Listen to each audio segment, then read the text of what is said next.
Om Shanti. Om Shanti. Om Shanti.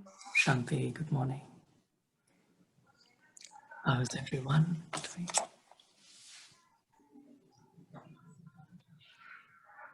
Good.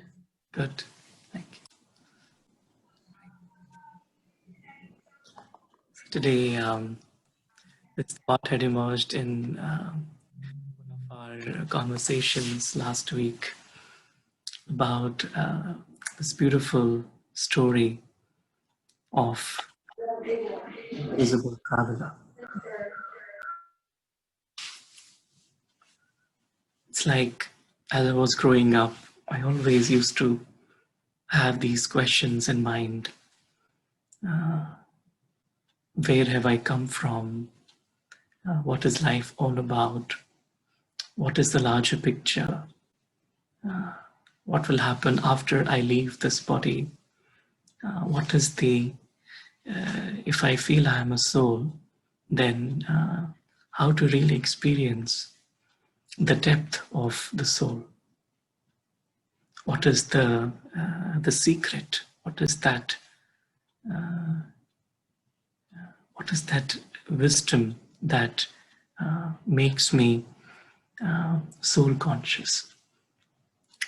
Which makes me stable? And so especially as we know that there is a story to our role, there's a story, there is a beginning, there is a middle, and there is an end to this role. In the same way, there is a story of the invisible traveler. So we're all travelers, but the traveler is not just this physical costume or the role, but the traveler is actually the invisible being, the soul.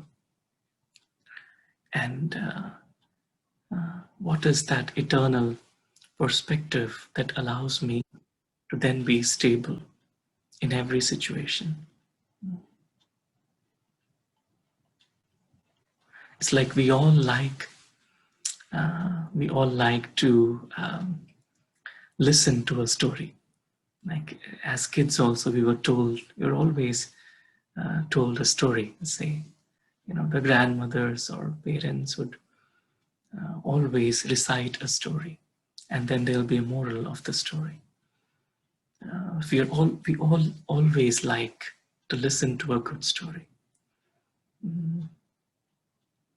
And so this eternal story, we call it the story of the Voyagers. The Voyagers. We are all on a journey. Where did it begin? What happened? What will happen now? Even now, when we look into the future past the pandemic, we think about what will be the new normal. And then there is always an uncertainty related to the future. But once I understand the eternal story, then I am also able to appreciate the beauty of the future that is going to come and the eternal scheme of things. We know that nothing is happening by chance. Everything has a reason and a place in the story. And so what is that reason and what is that place? What is that secret? And when I was told about and shared about the story, which we will all listen to together after some time, then it really changed my entire perspective of looking at life. And it really helped me to be grounded, to really feel that I'm a part of an eternal journey. And my story is not just my story, but it is actually connected to the entire humanity. And so we call it the story of the Voyagers. And this story, as we will be listening shortly, is the story of a race of invisible beings. And this race of the beings is called Saligrams. And what happens, where is their home?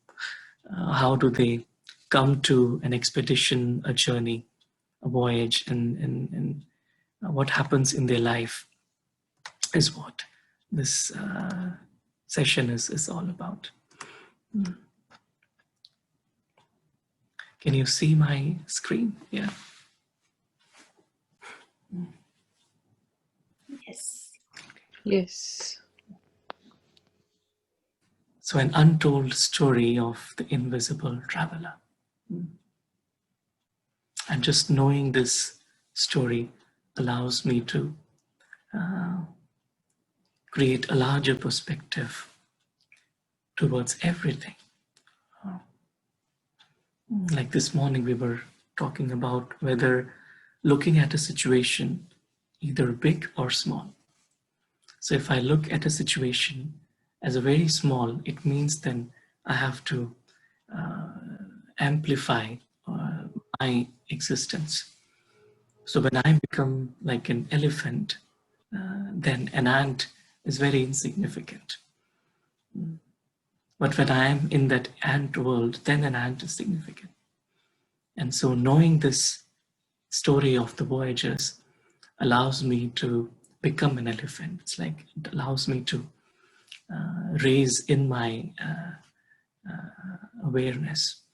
And then I'm able to look at situations of life as very, very not that important.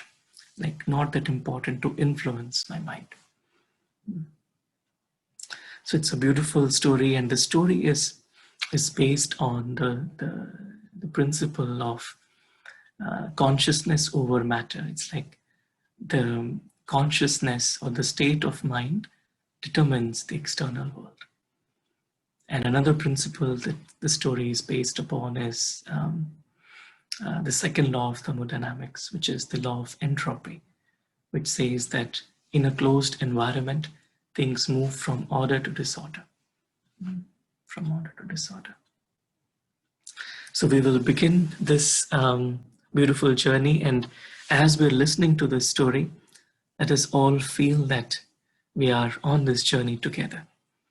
Let us create those moments, those experiences as we are listening to this story. And we have a special guest who will be narrating the story with us. Any guesses who that special guest is going to be?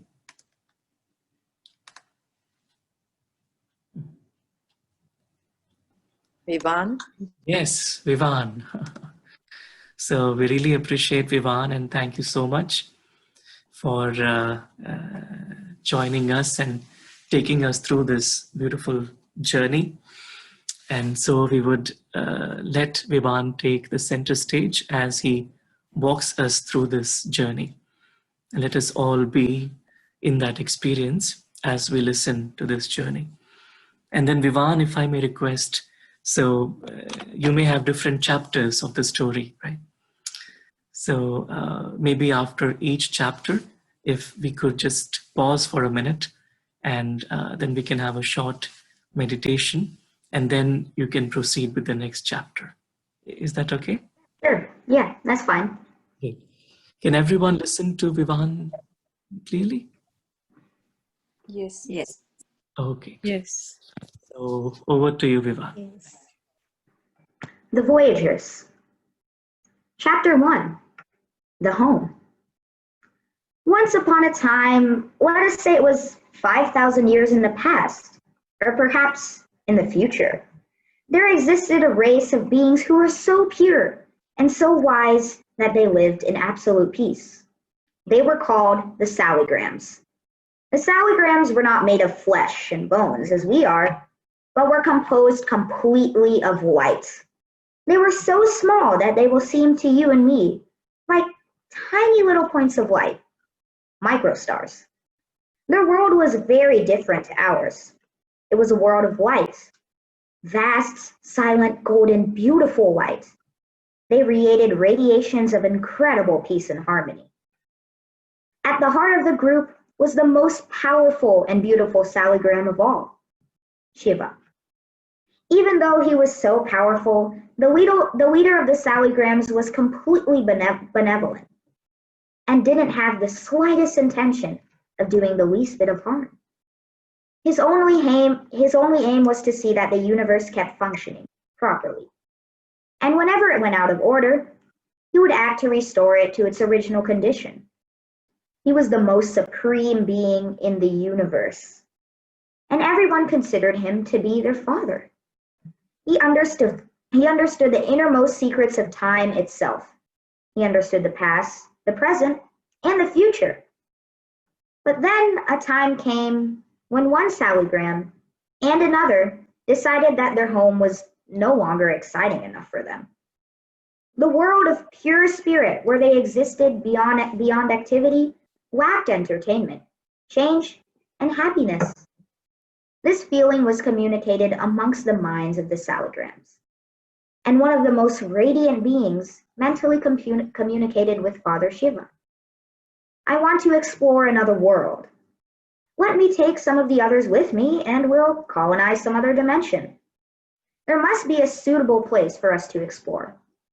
We have peace here, but we've forgotten what it is to experience and build again from a new beginning.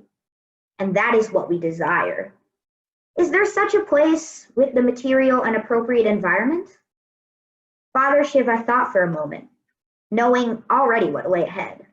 In that pause, he measured the very bounds of eternity with his oceanic mind and said, yes, your desires will only be fulfilled with a physical world of stars and planets. There is one place, a planet in a physical world of 4 dimensions. Truly, you may turn it into a world of happiness. Go there, my children. Go there in sufficient members to establish a colony. But you'll need spacesuits once you are in the physical world, and I'll help you with it. Go and experience your happiness. You've earned it. And if anything goes wrong, call me, and I shall help you. The Saligrams were very happy and were ready to depart. It was the beginning of a long and an eventful odyssey. And the Voyagers won't return to their home for a long, long time. The Saligrams were such an advanced race that they didn't need a spaceship to travel. Merely by their highly developed thought power, they could transfer themselves out of their light world to any destination they wanted. If you had been there, you would have seen an extraordinary sight, like the tail of a fast-moving comet across the night sky. It was a short journey. The planet rotated, causing the cycle of day and night. And there was only one continent, surrounded by ocean. That's the end of the first chapter.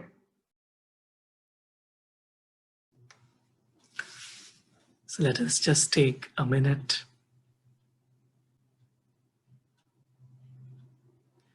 to experience the world of Saligrams, the home of Saligrams.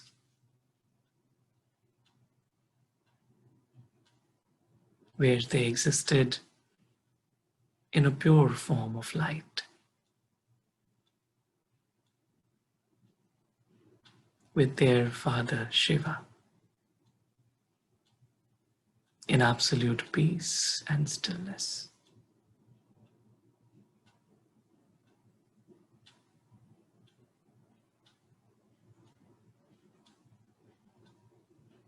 And let us now see those Saligrams taking leave from their home and their father to go on a long, long expedition in order to start from a new beginning in a new physical environment.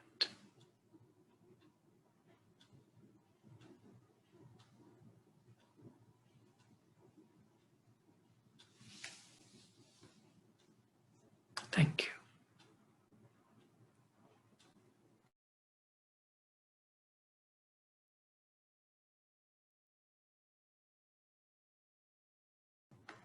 Maybe we can begin with the next chapter. Thank you, Vivan. Thank you. Chapter 2, The Kingdom. As the Voyagers flew in the orbits of the planet, they were wondered to see the beauty of the planet. It was truly a paradise. Deep blue islands, lush with greenery and beautiful flowers, and gold was the most common element present, and diamonds laid in heaps. The rivers ran gracefully through the heart of the land. It was all lovely, and the Voyagers decided to go aground immediately. But there was one problem. How do you survive once within the planetary boundaries? They realized that they needed spacesuits in order to enter the planet. So the Voyagers explored their new spacesuits. The suit was robot-like, but far more advanced than human bodies, made of the purest elements, and suffered no malfunctioning.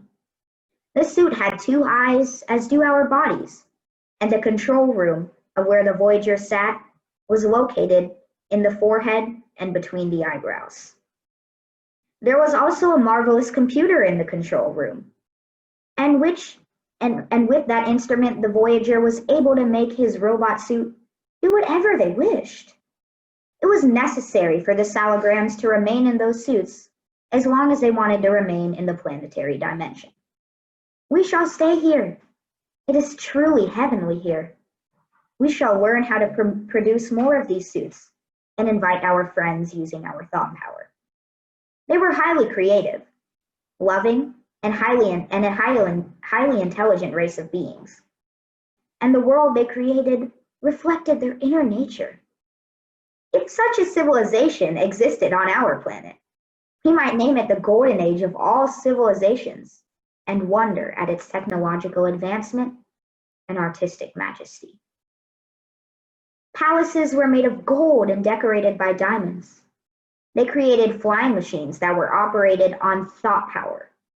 Using their computers, they played games all day, poetry, music, and dance. The group flourished amidst laughter and happiness. But once they looked at the sun in daytime, they were reminded of the Father Shiva at night when they saw stars. They remembered all the other Salograms. After 150 years, their suits wore out and they had to take another suit. The Voyager would sit down calmly and would transfer himself to another suit with the power of their thought. Everyone celebrated the changeover with rejoice. The life of the Voyagers went on year after year, century after century, millennium after millennium. But a few hundred years later, now the palaces were made of silver instead of gold. And there were many different kingdoms instead of just one, but all were united under the leadership of just one emperor. The population reached around 330 million. Wearing the suit had become a second nature for the Voyagers. It was no longer new for them, but they still knew that they were Salograms dwelling inside of the spacesuits. That's the end of chapter 2. Thank you. So let us just take a moment to experience what the Salograms experienced when they entered the planetary dimension.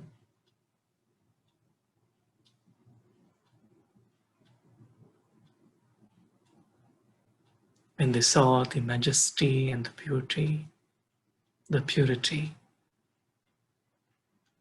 of the planet.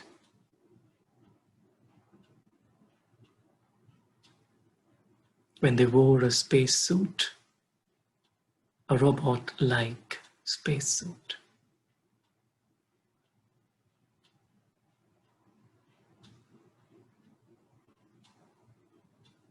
And a life filled with happiness,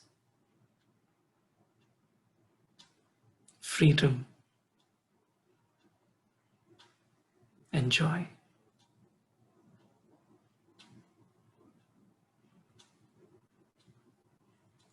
Let us also experience how Salograms used to transfer to another costume. Once the costume had worn out,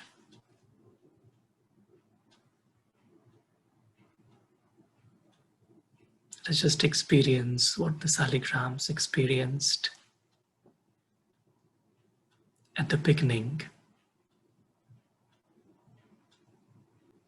of their time on the planet.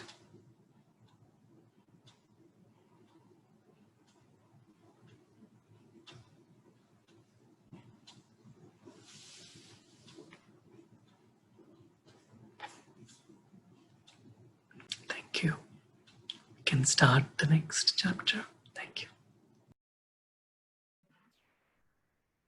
Chapter 3, The Turning Point. One day, 2,500 years after the founding of the original colony, an event took place that was to rock the entire order of peace and happiness that existed for so long. One Saligram spoke to another. "That is a very beautiful bodysuit you're dwelling in. I would like to touch it." After that, his intention was focused more and more towards the other bodysuit. He simply adored its styling, contours, power of movement, color, and decoration. The other Saligram was increasingly becoming less happy with this, as he wasn't given any attention. "Anyway, this bodysuit of mine is superior to that yours."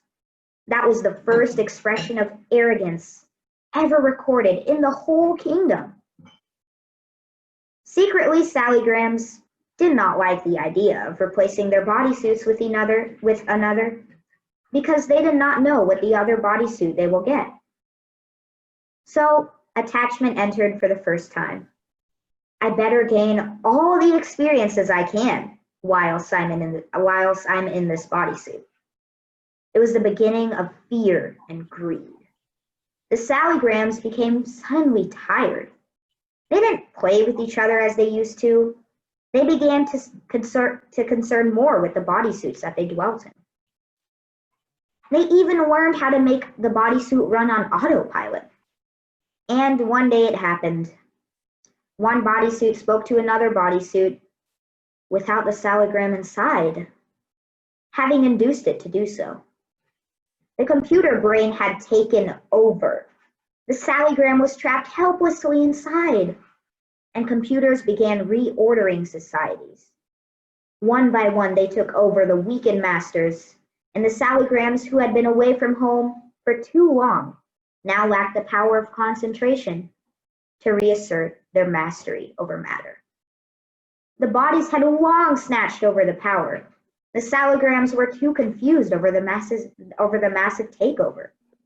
When they tried to reassert their authority, they began to act again with greed, anger, and arrogance. As a result, there was a conflict, and the kingdom split into 6 or 7 lesser continents, much like we know today. These beings, still trapped in their body, suddenly remembered their long-forgotten father, the all-powerful, immortal Shiva. They began to call for him, so Shiva sent messengers. "So, you want to come home?" The messenger asked. "Actually, we like it here, but take away our suffering. That is what we don't like." The Saligrams had forgotten that they were even Saligrams. They had begun to identify themselves with the bodies that they lived in. They had become immortal sleepwalkers. As the time went on, more and more Saligrams came down from the home. That's the end of chapter 3. Thank you. Thank you. So let's just experience what Saligrams experienced when they began to associate themselves with the bodysuit that they were living in.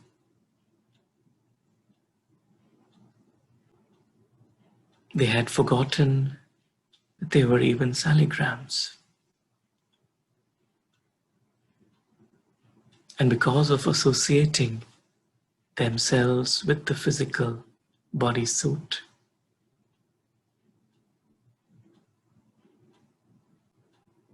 Attachment, arrogance, fear, greed started to creep in to their minds.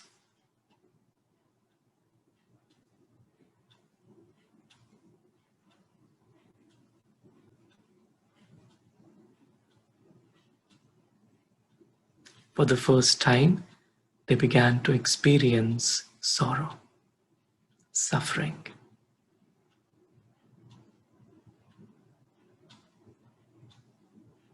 And in that sorrow is when they began to call out to their father.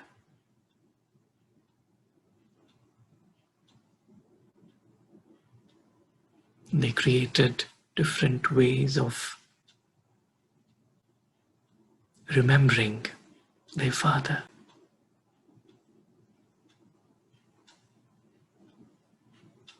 But because they had forgotten themselves, they couldn't experience the reality of their father.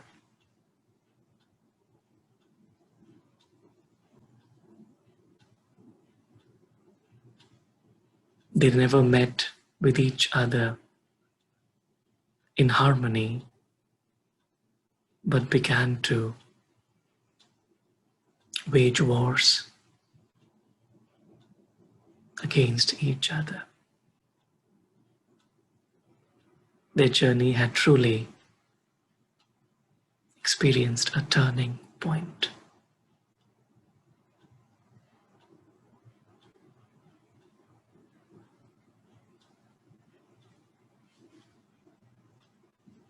Thank you, Vivan. Can maybe go forward. Chapter 4, The Growing Darkness. Many of the new arrivals were quite popular because they still possessed fresh power, whereas those who were from the beginning had already used up a lot of their energy. A number of new arrivals were horrified. There was no longer any science and technology, as all of that had been destroyed, and even was forgotten. Even nature had become so cruel. Spring begun to alternate without seasons, and winter was quite harsh. In a place of one kingdom, there were many isolated groups and cultures. They wrote down their collective memories of the golden times. The legends of each group were quite similar, but they never met to compare stories. So isolated development carried on. Whenever a particularly bright salagram came down with a message from Shiva, others were much affected, and ideas about this faraway father began to emerge. Different cultures had different names for Shiva, and they had different ways to remember him. Instead of seeing themselves as equals, they thought of themselves as lowly, and Shiva to be far greater than them. So they worshipped him. They understood that he had no body, but where he lived had become a mystery. How one could live without a body at all was no longer understood. Soon, those who were there in the Golden and Silver Ages began to create statues of the bodies of the first leaders. They now believed that these emperors and empresses belonged to a mighty race of beings who once ruled the planet and possessed supernatural powers. No one remembered at all about the Sallygrams, and all had forgotten that they were Sallygrams. Those who were most horrified by the way things were went to the jungles. They spent long hours in silence, and many deep thoughts came inside to them. We have souls, they said. We're not just bodies. What is a soul, another would ask. I'm not sure. So went the reasoning and searching. Later, someone suggested, perhaps the soul is identical to Shiva. Of course, another agreed. The soul is Shiva. We are the supreme. Some believe that they were directly in communication with Shiva, and he asked them to conquer others who were worshipping false Shivas. They said he hated unbelievers, and if they died fighting the evil neighbors, he would be pleased with them. Armies were formed in the name of the father of the Saligrams. Oh, the poor Saligrams. Nothing could have been further from the truth. When a Saligram left his body, he would realize he is a light, but would then again forget as he took another body. It was quite funny. Saligrams spent all of their time and effort taking care of their bodies. The Saligrams continued to voyage down from the world of silence and take part in the play. Shiva was seeing everything that was going on, but he waited until the time was right. The vast population had made resources very mirrored. Hatred and jealousy were quite prominent. They guarded mirrored resources essential to keep the bodies alive. The new Saligrams has rediscovered much of the scientific knowledge that once existed. Inventions abunded with helped communities to communicate with each other, but instead of becoming friendly, they became competitive with each other. Planet-wide wars were fought as nations wanted to loot another's resources, mainly to fuel and run the newly invented automobiles and airplanes. They wanted to kill. They couldn't imagine any other solution to manage the resources in the overcrowded planet. The new scientific knowledge was used to create dreadful weapons of mass destruction, and no one ever talked about the soul anymore. They thought that once their bodies ceased functioning, they died. That was how lost and confused these little beings had become. From a garden of flowers, the planet became a jungle of thorns. That's the end of chapter 4. Thank you, Ivan. So let us just experience this time of darkness in the lives of the Saligrams. Because of one mistake of forgetting themselves as Saligrams, they started to experience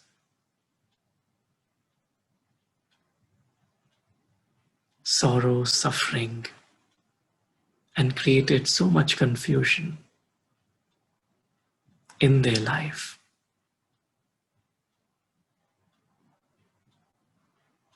In this period, they had completely forgotten that they were Saligrams.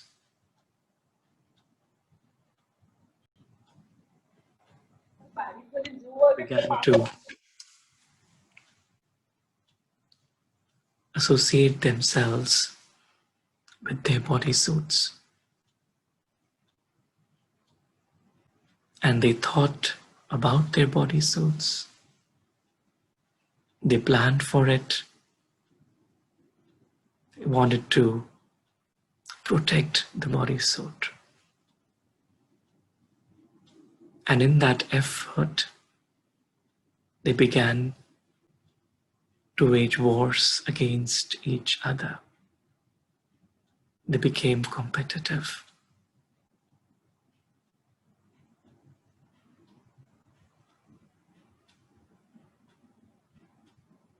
This was the time when, post-interval, things were getting messed up in the life of the Saligrams. And it needed some intervention to restore the Saligrams back to their original purity.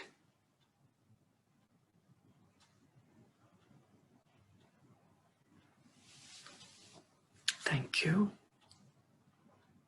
Maybe we can begin with the next chapter. Chapter 5, The End of the Play. The original Voyagers, Sallygrams, who had been lost and who had been longest on the planet, started to remember that once upon a time there existed a beautiful world, and that someone existed who will purify them again and restore the world to its great happiness. It was nearly 5,000 years since the colony began. The planet was at its worst. Even nature became cruel with floods and earthquakes, all in revenge for the pollution of her elements. The colonists called out to the Father. Shiva knew that at last the time had come. When a proper moment arrived, he descended on the planet and took support of the body of the very first Sallygram. He sat in the control room and said, "Hello, I'm Shiva, the Supreme Being." He explained that all the world's misery had one cause, the mistaken belief that the bodysuit was a true identity. He assured the Sallygrams that their original personality was peace, purity, and happiness. Just remember me constantly, and you'll retain your perfection once again. Those who received Shiva's knowledge spread the word of the true identity. Soon, their Sallygrams came to realize their true identity and their home. "I've been here before," Shiva said. "I came here 5,000 years to restore peace and happiness on the planet.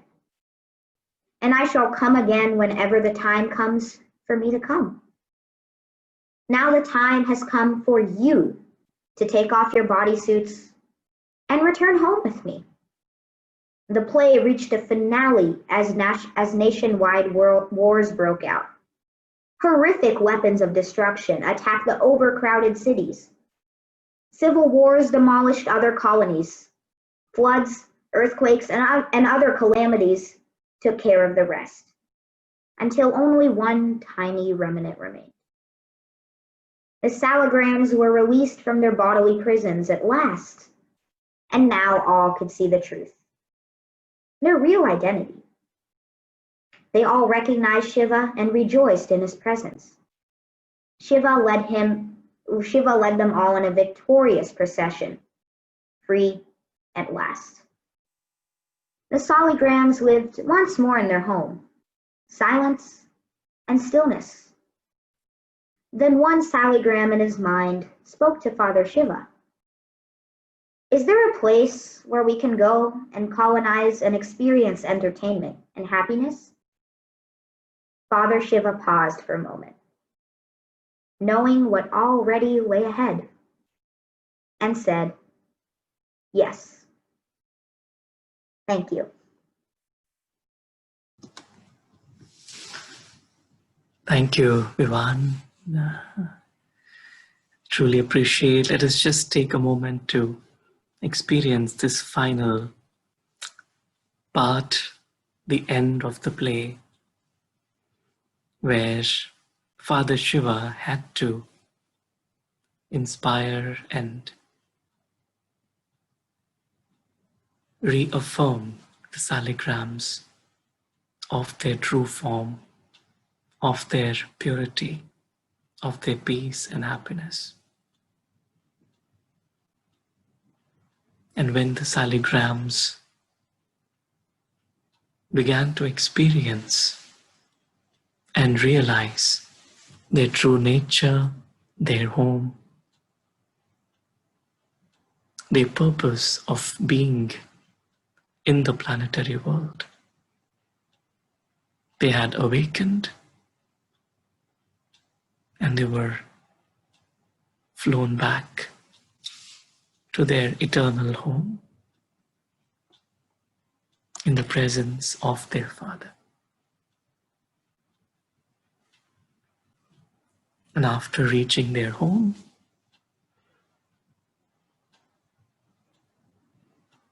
the play began once again. Om Shanti.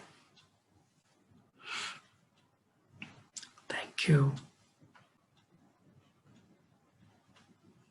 Thank you, Vivan. And let us all just clap for Vivan. Did such a beautiful job of sharing this story with all of us. Thank you all. Thank you. Very nice. We will watch a little clip that summarizes the story that Vivan shared with us, and then we will open up for our discussion. Thank you.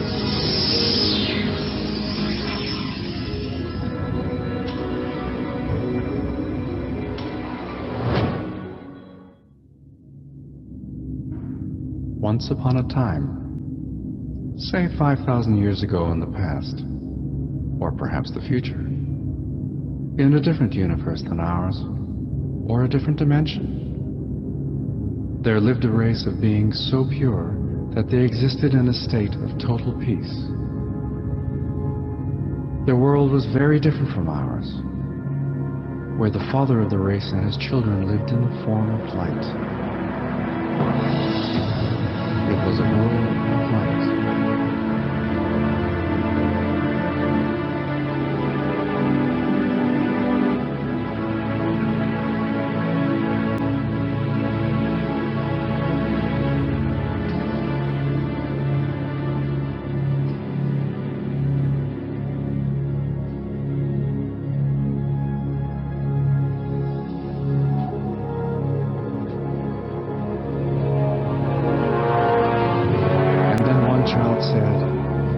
Explore another world.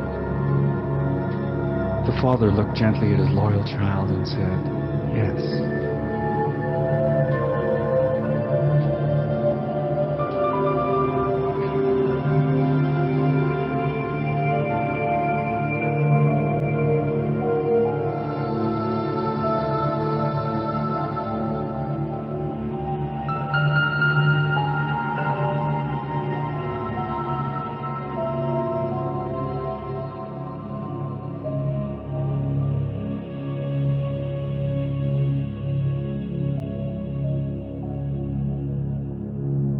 As the souls orbited their new world, surveying its many delights, they realized it was even more wonderful than their wildest dreams. It was truly a paradise, a golden age.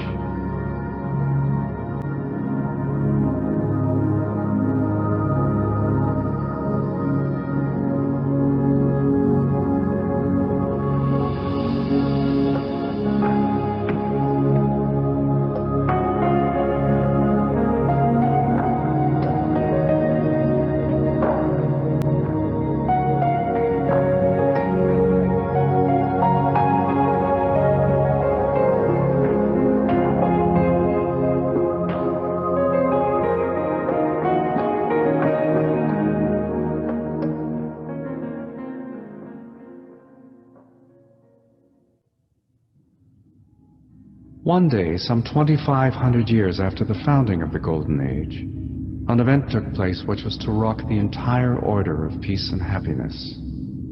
Souls descended into body consciousness and began to create different religions.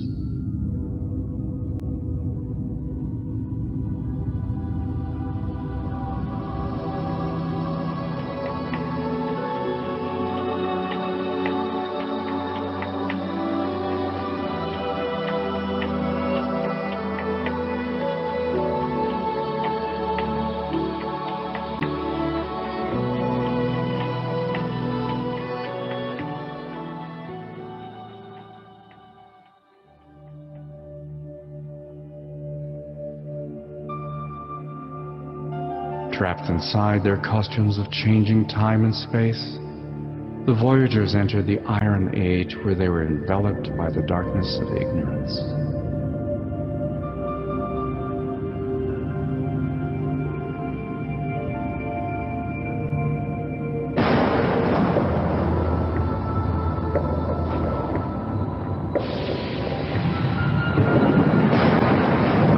As things got worse and worse, the father decided to retrieve them, to teach them to fly again, and to bring them back into the ocean of peace. Now the play is over.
And again, the same child thought, I want to explore another world.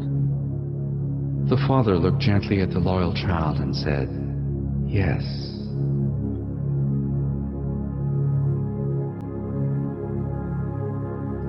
And so the play begins again.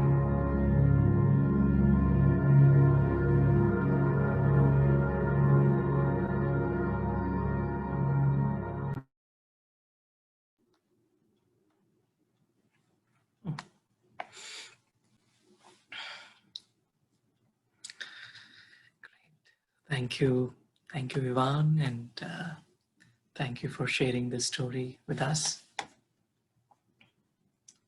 And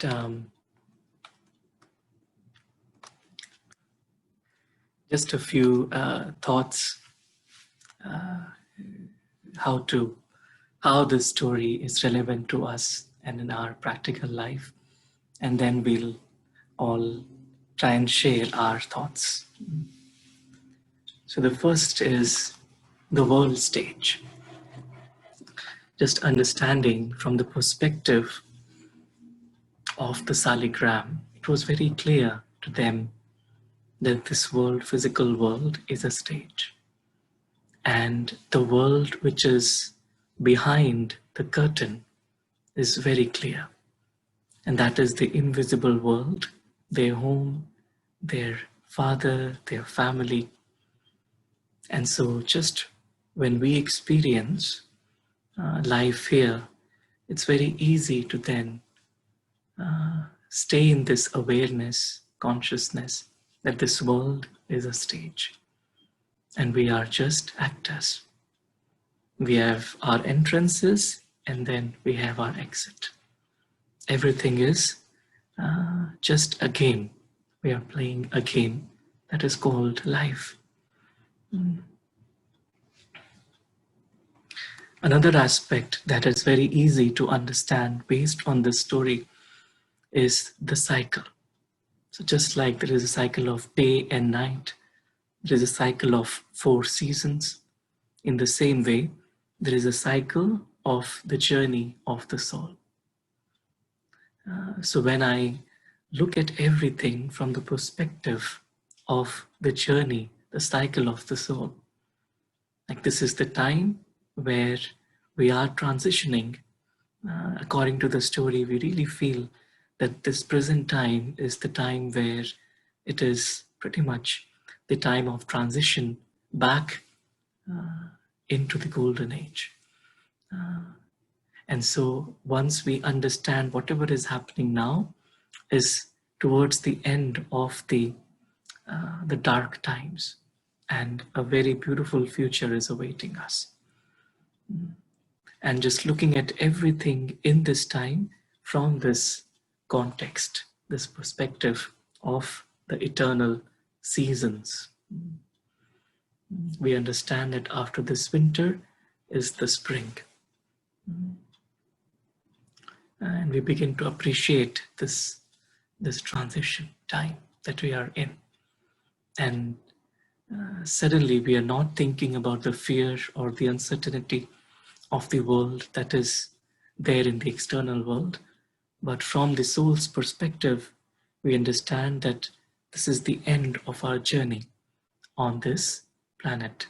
And then the saligrams are now about to go back to their beautiful home of silence again. Another aspect that it helps us to create is, we call it cyclic thinking. So one is linear thinking with past, present, and future, and the other is cyclic thinking. So in cyclic thinking, I'm able to see the larger perspective of everything. And this cyclic thinking is like not seeing myself as just this one specific role, because this is just one body suit that we are in. But we have taken so many different body suits. So in linear thinking, when I'm just aware of the body suit, then like Vivan shared, how these different vices of fear, greed, attachment come in. And the moment I shift to the cyclic thinking, I'm able to stay beyond, detached, and free from these energies of vices. And so linear thinking is like role consciousness, and cyclic thinking is soul consciousness. And cyclic thinking gives me a lot of stability in mind. So just like, these are a couple of examples, just like a top,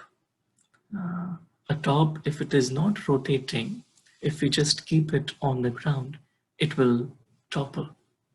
But if the top is rotating, then it is able to just spin on the axis very easily without toppling. So this journey, this eternal journey of the Voyagers is like spinning this journey creates that stability of mind. And so whatever influence from the external world is coming in the form of changes, in the form of events that are uncertain, they won't be able to topple the balance of my mind. Because I know who am I, where have I come from, what is the importance, what is the significance of the present moment. And then I'm able to stay in this moment very, very stable. Another example is of a helicopter. So just like the blades of a helicopter, when they start to spin, they create a lift that lift the helicopter up. And so when the saligram, I'm able to spin this journey, eternal journey, it creates a lift. So the mind is no longer disturbed or no longer living on the plane of the role. It's very easily able to elevate to the higher level of thinking. And in this elevated realm of thinking, it's very easy to be benevolent, merciful. Like this morning we were discussing how to be benevolent, even if someone is falling, to help them to rise up. I can only do that if I myself am in an elevated space. Another important thing, realization that we get from the story is the original mistake, the root cause of all sorrow and suffering that the entire humanity is facing. It starts from me, and I can rectify by rectifying myself. So the original mistake of forgetting the true identity. So like the turning point, when the turning point came in the lives of the Saligrams, when they began to associate themselves with the bodysuits, and then how the attachment, fear, greed, arrogance, etc. came in. And so to remove these heavy energies of the vices, very simple realization, who am I? My true identity. And looking at each other in that true identity allows me to change myself and also change the world. So the original mistake, once I realize, then I'm able to rectify it.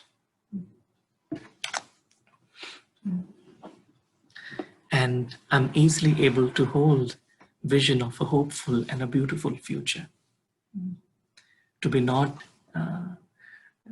bound by the challenges, or not to think about the challenges, but to understand that this is part of a larger story, where it is now time for us to prepare to go back to our home. And from there, we have a beautiful future in the golden age that is going to come. And all whatever is happening right now is in preparation for that. So let me prepare myself for that journey back home and to the golden age. And just the attitude of the invisible traveler. So when I realize that I am and we all are those saligrams, it's very easy to detach, because I know the secret, I know the thread that binds me and all of us into this story. I can easily detach, I can easily let go. I can easily see life as a game. And when I do that, I'm easy and light. And I can easily forgive everyone, because I know that everyone is pure. And the mistake that I made, everyone else has made the same mistake of forgetting who I really am. And then there is mercy.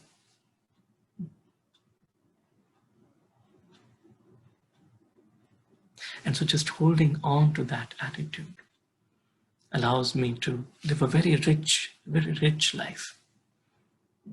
Very rich life.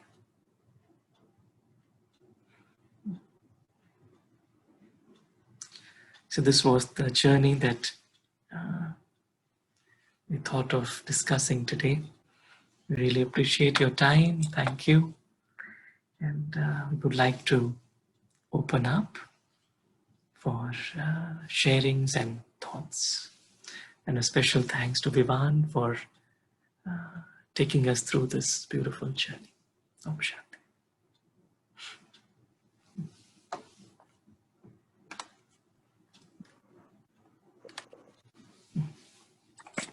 Shanti, Shanti. thank you for another beautiful class, and special thanks to dear Vivan as well. Very beautifully narrated, and we miss Vivan and Ajay Bhai and Rita Ben. They should come and visit us soon. Thank you. Very beautifully explained the entire essence of the knowledge, God's knowledge, and another reinforcement of how when we forget our true identity, all the problems originate, and how when we are actually living in that consciousness, all the issues and challenges we face become so easy, and detachment and letting go and forgiveness and all those virtues automatically start coming. So thank you for another very nice class, Saurabh. Thank you, Simran Bhai. Appreciate. And hope you had a good journey back home. Now for the final journey back home, right? We are waiting for that, but yes, it was a good journey. Good time coming back. Had a nice 1 week spent over there. Thank you so much.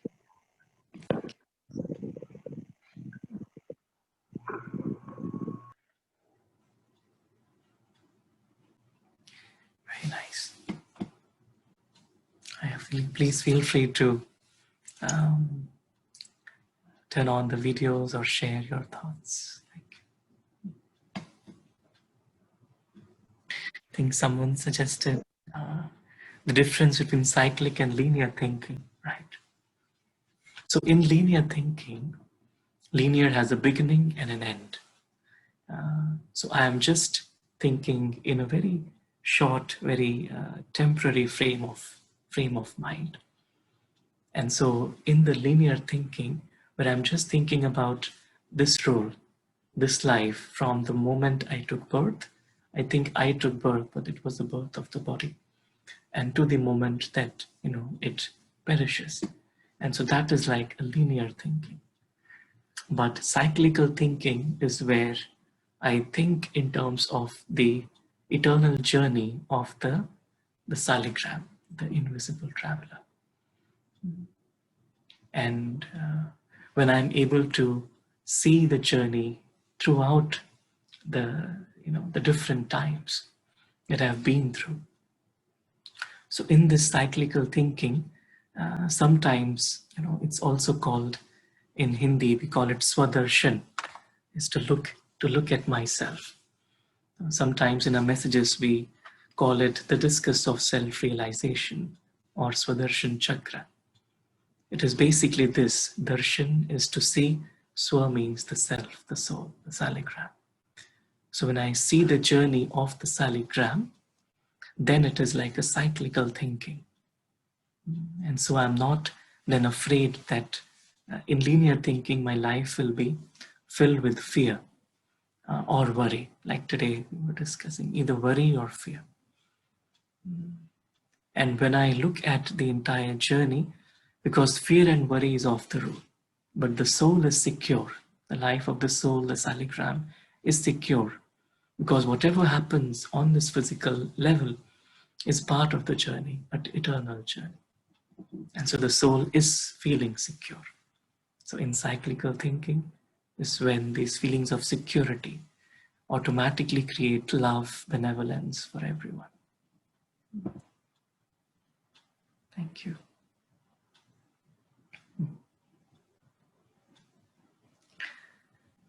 Any other thoughts? Saurabh, for explaining the cycle of soul. That was the new thought that came in. From cycle of seasons, from cycle of day and night to cycle of soul. It's a beautiful thinking, beautiful thought about that. So yeah, of course, we have this cycle of soul, and one day, just like saligrams, we have to meet with Shiva, right? So we have to meet with Supreme Soul. All of our souls will go to Supreme Soul, and that's the essence of our life. Very nice. Very beautifully explained, the cyclic versus the linear. That was the first time I also heard that sort of very beautifully explained how linear thinking can get us caught up in all these situations, and Maya can easily enter when the thinking is linear, versus in cyclic thinking where we have the correct perspective of who we are and how this is just one of many journeys. Thank you. Thank you. Very nice.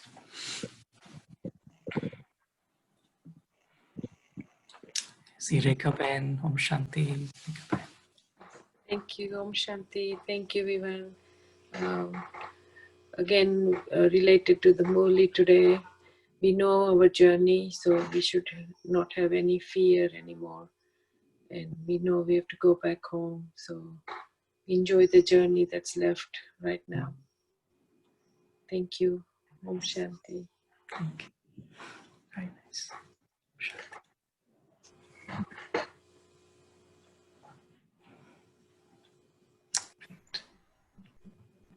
Om Shanti. Om Shanti. Kamal Bhai. Very nicely presented and narrated by Vivan. And in the sense of the whole thing is that, okay, it pumps in a lot of hope in us that despite the fact that we have so much going on around us, there is still hope. There is still hope of light that we are going to be taken care of, and let us work towards that. And your thought process is taking us in that direction. So the cyclic thinking is really, really very important, and does not bring an end to anything. So the journey continues. Om Shanti. Thank you. Very nice. Very nicely put. There's no end. We are always afraid of the end, but there's no end. It's an eternal journey. Very nice. Om Shanti.